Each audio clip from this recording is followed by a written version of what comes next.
आज खिप्रो आप तशरीफ़ लाए जमालाबाद। हम ये प्रेस कॉन्फ्रेंस कल भी कर सकते थे, लेकिन क्योंकि हमारा एक कारकुन मुखालफिन ने शहीद किया, लिहाजा उसकी नमाज जनाजा कल पढ़ी गई है 3:30 बजे। उसकी तदफीन थी अब्दुल मालिक मरी शहीद की। तो हमने मुनासिब नहीं समझा कि कल हम मीडिया से बात करें। आज हम मीडिया के सामने बैठे हैं और 8 तारीख को इलेक्शन हुआ, नताइज आप लोगों के सामने हैं। पाकिस्तान पीपल्स पार्टी के 2 उम्मीदवार यहाँ मौजूद हैं जो जीते, NA 209 और PS 41 पाकिस्तान पीपल्स पार्टी ने जीती है। PS 42 भी पाकिस्तान पीपल्स पार्टी ने जीती है। और आप लोगों के सामने आज हम अपनी फतह के बाद मौजूद हैं, लेकिन इस तकलीफ़ के साथ भी हम बैठे हैं कि हमें अपने एक भाई की लाश उठानी पड़ी और हमारा दूसरा भाई गुलाम कादिर मरी इस वक्त हैदराबाद में हॉस्पिटलाइज्ड है। उसकी टांग में गोली लगी है, उसकी सर्जरी हुई है और शायद उसकी टांग काम ना करे पूरी ज़िंदगी। हमें आपको ये तमाम चीज़ें बताते हुए बहुत तकलीफ़ हो रही है। ये बात ठीक है कि हम जमहूरियत की लड़ाई लड़ रहे हैं एक अरसे से, ये बात ठीक है कि हम लाशें उठाते हैं, लेकिन इलेक्शन वोट्स के लिए होता है, लोगों की लाशें गिराने के लिए नहीं होता।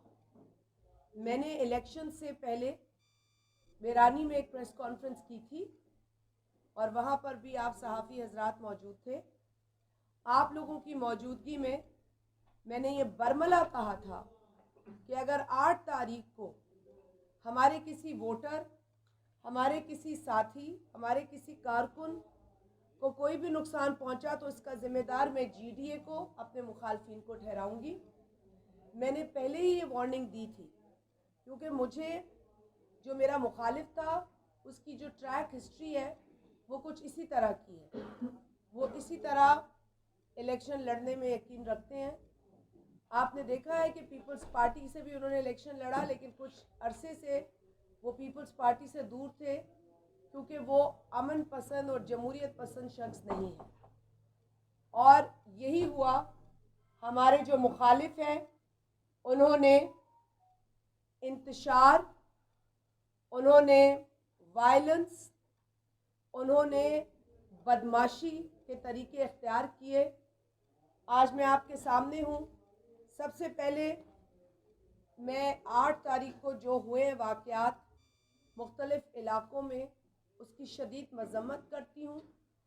हमने 8 तारीख को इलेक्शन कमीशन ऑफ पाकिस्तान को बेशुमार खतूत भेजे हैं और वो खतूत हमारे पास मौजूद हैं।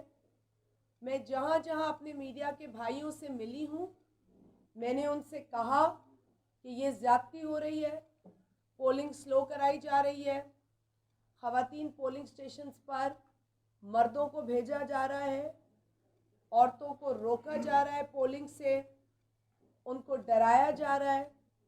हमारे कई पोलिंग स्टेशंस पर एजेंट्स को बाहर फेंका गया। हमारे चंद पोलिंग स्टेशंस पर पोलिंग शुरू नहीं हुई, 4 घंटे गुजर गए, पोलिंग शुरू नहीं हुई। मैं खुद DRO ऑफिस पहुंची हूँ उस दिन, वहाँ भी मेरी कुछ सहाफ़ी हजरात से बात हुई है।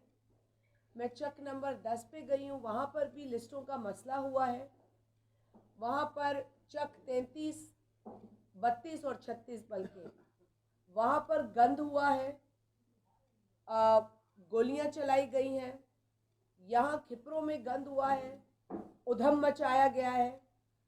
मैं पूछती हूँ कि आप मुझे बताएं कि खाई में क्यों ज़रूरत पड़ी कि बदीन से, टंडो आदम से गुंडे बुलाए गए, मुखालफिन गुंडे लेकर आए, हथियार बंद गुंडे लेकर आए।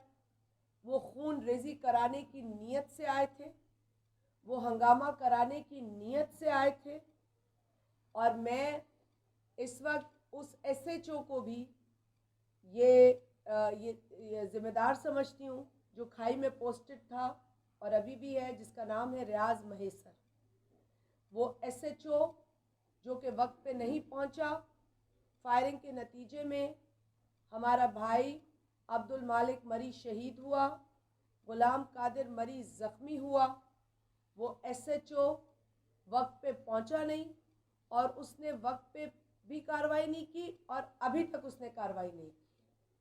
तो रियाज महेसर वो SHO है जिसको मैं इस पूरी कार्रवाई में मुलविस समझती हूँ।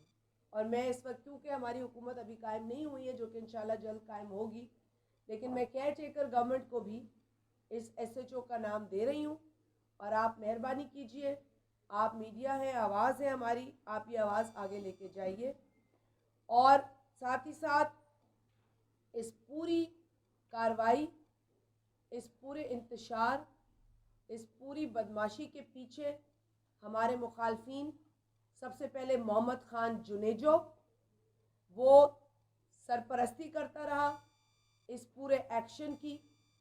उसके बाद शाहजहां जुनेजो, वो सरपरस्ती करता रहा इस खून रेजी की। और अली रज़ा जुनेजो, ये इलेक्शन लड़ने आए थे तो इंसान की तरह इलेक्शन लड़ते, ये यहाँ आए थे जाने लेने।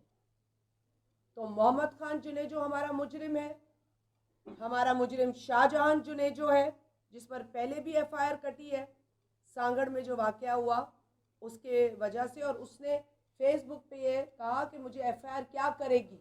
आप लोग वो फेसबुक के निकालें और दिखाएं आप सबको कि ये बदमाशी उसने की है।